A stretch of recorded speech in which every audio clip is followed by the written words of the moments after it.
এইসব ঘাটে ঘুরতে গিয়ে কি দেখি ভিড়, পুরো কাপেলদের মেলা বসেছে, ঝোপ ঝাড়ে ঝাপ ঝুপ, মানে যা ইচ্ছা করছে সব। এই কোন পুরোহিত মন্ত্র ভুল বলছে, বিশালাক্ষীর জায়গায় এসব কি বলছে? এবার ওই পুরোহিতের জবাই। তো চলো প্রথম থেকে শুরু করি। হ্যালো গাইস, তোমরা সবাই কেমন আছো? আশা করি ভালোই আছো। তো আজকে হচ্ছে সরস্বতী পুজো। সরস্বতী পুজোর দিন একটু হলুদ মাখবো না, তা কি হয়? আচ্ছা, সরস্বতী পুজোর দিন কেন হলুদ মাখতে হয় তোমরা যদি কেউ জেনে থাকো কমেন্টে অবশ্যই বলবে। তো প্রথমে হলুদ পুরো হাত পায়ে মেখে নিলাম, তারপরে গেলাম স্নান করতে। স্নান টান করে এসে পাঞ্জাবি পরে রেডি হয়ে গেছি অঞ্জলি দেওয়ার জন্যে। আর হ্যাঁ, পাঞ্জাবিটা পরে আমাকে কেমন লাগছে কমেন্টে অবশ্যই বলবে। তো প্রথমে চলে আসলাম আমাদের পাড়াতে। প্রথমে কেন বলছি, কারণ এবছর আমি দুবার অঞ্জলি দেবো, যাতে না পড়ে পাস করতে পারি। জাস্ট কিডিং গাইস, মজা করছি। তো এসে দেখি ঠাকুরমশাই এখনো পুজো করছে, এখনো অঞ্জলির সময় হয়নি।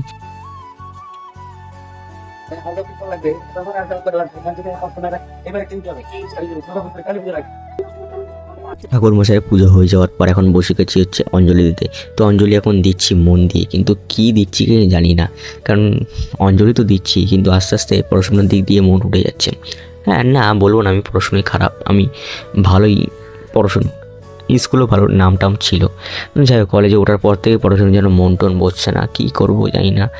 পড়াশোনা বাদ দিয়ে অন্য কিছুতে মন বসছে। যাই হোক, समझा? हाँ। नहीं तू समझा नहीं। তো আমাদের পাড়াতে অঞ্জলি দিয়ে দেওয়ার পর এখানে চাঁদার পাতা না দিয়েই চলে যাই। টাকা পয়সাটা শর্ট আছে তো বুঝতে পারছো। হ্যাঁ, তো মানে দ্বিতীয়বার যেখানে দিতে যাবো সেখানে দিচ্ছি, চাপ নেই, দেবো, টাকা দেবো। তো আমাদের শুকনো পাড়া ছেড়ে এই যে দ্বিতীয় পাড়ায় আমাদের মানে পাশের পাড়ায় আমার বন্ধু বাড়িতে পুজো হচ্ছে, সেই জন্য ও ডেকেছিল, না করতে পারিনি। ও জানে না যে আমি সেকেন্ডবার দিচ্ছি। কিন্তু যাই হোক, এই হচ্ছে শুকনো পাড়া থেকে জলা পাড়ায় চলে এসেছি। মানে হচ্ছে এখানে সারা বছরই জল জমে থাকে, শীত গ্রীষ্ম বর্ষা, এখানে জলেই ভরসা। তো ওখানেও গিয়ে দেখি পুজো শুরু হয়ে গেছে। গিয়ে দেখি আমার আগে ওদের পাড়া আরও সব বসেছেন। তা নিচে বসার জায়গা ছিল না, খাটে গিয়ে বসেছিলাম। হ্যাঁ, খাটে অঞ্জলি দেবো না, তো ঠাকুরমশাই পুজো হয়ে যাওয়ার পর এখন অঞ্জলি দেবো। দেখতে পাচ্ছ নিচে নেমে গেছি খাট থেকে। তো ভালো ছিল না? সরস্বতী মহাভাবী বিদ্যা সমুন্নতনে বিদ্যারূপে বিলাসাখী বিদ্যা দেহি নমস্তে। তো এখানে একটা জিনিস শুনতে পারলেন ঠাকুরমশাই কী বললো?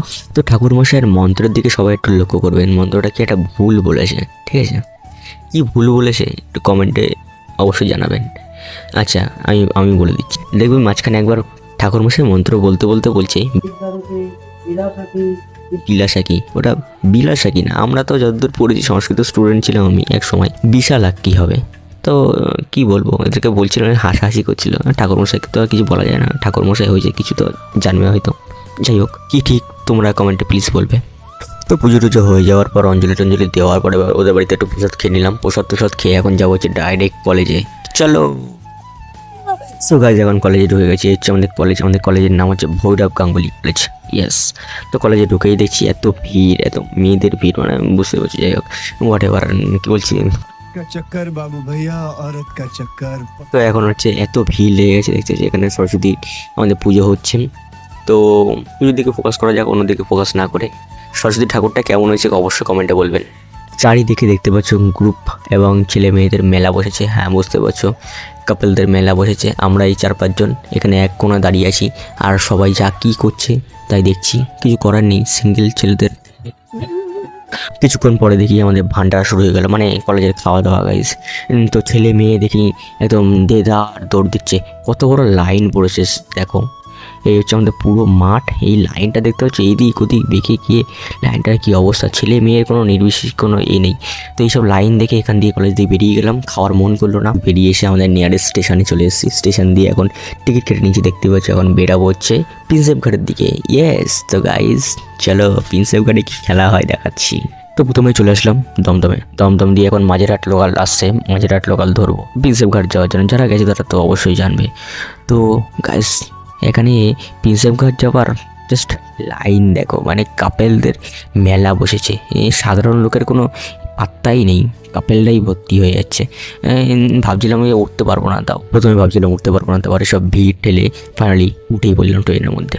সো গাইস দেখতেই পাচ্ছি ট্রেনের মধ্যে কি ভিড়, সাধারণ মানুষের দেখার কোনো উপায় নেই, খালি কাপেল কাপেল। ট্রেন দিয়ে ফাইনালি নামলাম এবার। তো ফাইনালি নামলাম হচ্ছে প্রিন্সেপ ঘাট। Look at the view guys, মনে হচ্ছে সামনে দুর্গাপুজোর প্যান্ডেল, এখান দিয়ে লাইন পড়েছে। উফ, পুরো রেলওয়ে স্টেশনটা পুরো কাপেল আর কাপেল। জাস্ট এই ভিউটা দেখো, এখান দিয়ে মনে হচ্ছে পুরো পাঞ্জাবি, মানে মানে পাঞ্জাবি পরে কোনো র্যাম্প ওয়াক করছে, সবাই হেঁটে হেঁটে আসছে পরপর। উফ, ছেলে মেয়েদের পুরো লাইন লেগে গেছে, জায়গাটা পুরো গিজ করছে। যেদিকে তাকাচ্ছে সেই দিকে কাপেল, এইদিকে ওইদিকে জঙ্গলে চাপারে, মানে যা তা একটা কী করবো। তারপরে এই মাঠের দিকে আসলাম প্রিন্সেপ ঘাটের, এসে দেখি এখানে পুরো ভিড়ে ভিড়। তো আমরা সিঙ্গেল ছেলেটা সব দেখতে পারলাম না, তো কোনো মতে এইসব একটু দেখে মানে যাই হোক একটু ছবি টবি তুলে ফরেন চলে আসলাম। আমাদের ট্রেন চলে আসলো, আমরা ট্রেনে উঠে পড়লাম। ও ফাইনালি প্রিন্সেপ ঘাট দিয়ে বেরালাম। দিনটা ভালো গেল, কিন্তু সিঙ্গেল ছেলেদের আর কি বলবো, মানে ভালো হলো কোনো রকম। চলো গাইস, আজকে ব্লগটা এখানে শেষ করলাম। তো এরকম ভিডিও আরও দেখার জন্য আমার চ্যানেলটাকে সাবস্ক্রাইব করে রাখতে পারো। Thank you.